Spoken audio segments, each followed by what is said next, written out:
தமிழகம் தலைநிமிர தமிழின் பயணம் யாத்திரைக்கு நாமக்கல் மாவட்டம் திருச்செங்கோடு பொதுக்கூட்டத்தில் எழுச்சி உரை ஆற்றி வரும் தமிழக பாஜக மாநில தலைவர் திரு நயினா நாகேந்திரன் அவர்களை வருக என வரவேற்கிறோம். இங்கனம் எம் ராஜேஷ்குமார், மாவட்ட தலைவர், நாமக்கல் மேற்கு மாவட்டம். நாள் 23 டிசம்பர் 2025.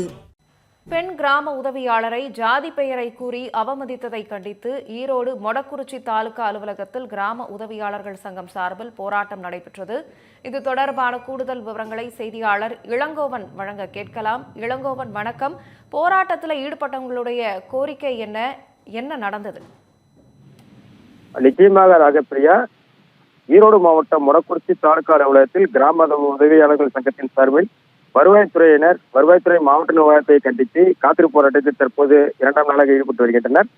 ஈரோடு மாவட்டம் மொடக்குறிச்சி தாலுகாவுக்கு உட்பட்ட ஈஞ்சம்பள்ளி கிராம நிர்வாக அலுவலகத்தில் கிராம நிர்வாக அலுவலராக பணிபுரிந்து வரும் ஜெயந்தி, இவர் அதே கிராமத்தில் கிராம உதவியாளராக பணிபுரிந்து வரும் கனிமொழி என்பதை அலுவலகத்தில் அமைந்து பணி செய்யக்கூடாது, அலுவலகத்தில் உள்ள நாற்காலி, சேர் போன்றவற்றை பயன்படக்கூடாது எனவும் மேலும் ஜாதி பெயரை திட்டியதாகவும் கூறப்படுகிறது. இதை குறித்து கிராம உதவியாளர் கனிமொழி வட்டாட்சியரிடம் புகார் அளித்தும் விஏஓ மீது நடவடிக்கை எடுக்கவில்லை. அதேபோல் கிராம உதவியாளர் கனிமொழியை அருகில் உள்ள முந்தைய காலமங்கலம் கிராம அலுவலகத்துக்கு பணியிட மாறுதல் வழங்கியுள்ளார். இதனை கிராம உதவியாளர் கனிமொழி ஏற்க மறுத்துள்ளார். இதனை அடுத்து தமிழ்நாடு வருவாய்த்துறை கிராம உதவியாளர் சங்கத்தின் சார்பில் கிராம நிர்வாக உதவியாளரை மனவளத்துறை அழகிய கிராம நிர்வாக அலுவலர் ஜெயந்தி மற்றும் மொடக்குறிச்சி வட்டாட்சியர் வழங்கிய பணிமுறை ரத்து செய்ய வேண்டும் மற்றும் கிராம நிர்வாக அலுவலர் மொடக்குடி வட்டாட்சியர் ஆகியோர் மீது நடவடிக்கை எடுக்க வேண்டும் என வலியுறுத்தி மொடக்குறிச்சி தாலுகா அலுவலகத்தில் நேற்று காலை முதல் போராட்டத்தில் ஈடுபட்டு வருகின்றனர். இன்றும் 2ஆவது நாளாக தங்களது கோரிக்கைகளை வலியுறுத்தி போராட்டத்தில் ஈடுபட்டு வருகின்றனர். ராகப்பிரியா,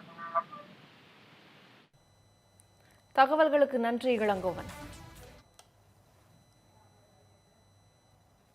அலுவலகத்துல கிராம உதவியாளராக கனிமொழி என்றவங்க கிராம உதவியாளராக பணியாற்றி வருகிறாங்க. அதே கிராமத்துல கிராம நிர்வாக அலுவலர் ஜெயந்தின்றவங்க தொடர்ந்து அவங்கள ஒரு ஜாதி ரீதியாகவும் வன்கொடுமையாக இந்த திராவிட மாடல் ஆட்சியில இப்படியே வன்கொடுமையாக பெண் ஊழியர்களாவே வன்கொடுமையாக கொண்டு வந்துட்டு இருக்கிறாங்க.